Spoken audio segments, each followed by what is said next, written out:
আসসালামু আলাইকুম বন্ধুরা। ঘরে বসে কিভাবে পারফেক্ট সুজির হালুয়া তৈরি করবে পুরোপুরি হোটেল স্টাইলে, আজকে তোমাদের সাথে সেই রেসিপিটাই শেয়ার করব। এর জন্য প্রথমে প্যাকেটের সুজি নিয়েছি আধা কাপ, তোমরা চাইলে বাড়িয়ে কমিয়ে নিতে পারো।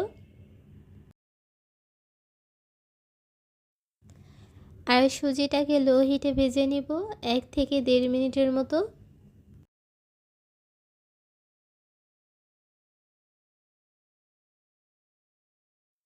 ভাজা হয়ে গেলে এখানে 1.5 টেবিল চামচ বাটার দিয়ে দিচ্ছি, তোমরা চাইলে ঘিও ব্যবহার করতে পারো, আর চাইলে ঘি বাটার বাদ দিয়ে শুধু তেল দিয়েও এটা রান্না করা যাবে।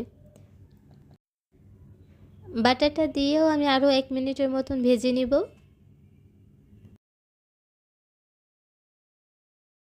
ভাজা হয়ে গেলে খুব সুন্দর একটা স্মেল আসবে।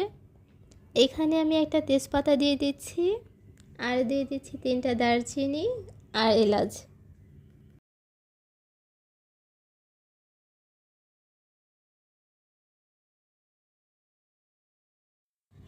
এগুলোকেও সুজির সাথে হালকা করে ভেজে নিব।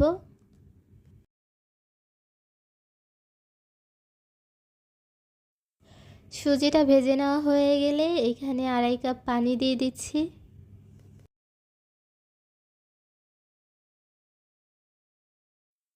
পানিটা দিয়ে সাথে সাথে মিশিয়ে নিতে হবে যাতে দলা পেকে না থাকে। চিনি দিয়ে দিচ্ছি আধা কাপের মতো, তবে মিষ্টিটা তোমরা বাড়িয়ে কমিয়ে নিতে পারো।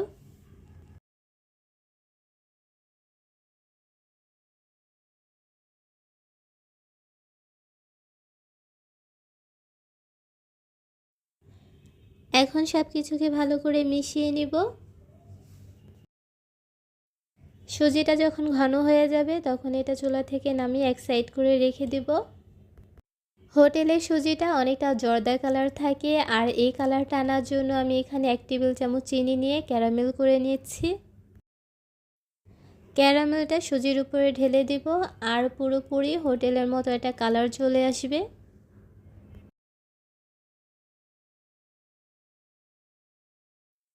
হোটেলের সুজির হালুয়াতে গুঁড়ো দুধ ব্যবহার করা হয় না বা লিকুইড দুধও ব্যবহার করা হয় না, তবে স্বাদের জন্য এখানে আমি 3 টেবিল চামচ গুঁড়ো দুধ দিয়ে দিচ্ছি, কারণ এই দুধের কারণেই সুজির হালুয়াটা অনেকটা টেস্ট বাড়িয়ে দিবে।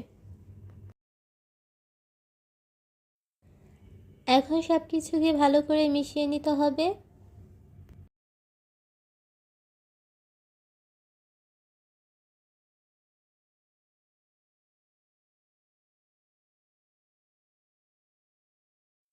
মেশাতে মেশাতে সুজিটা অনেকটা ঘন হয়ে গেছে, আর এটা ঠান্ডা হয়ে গেলে আরও বেশি ঘন হয়ে যাবে।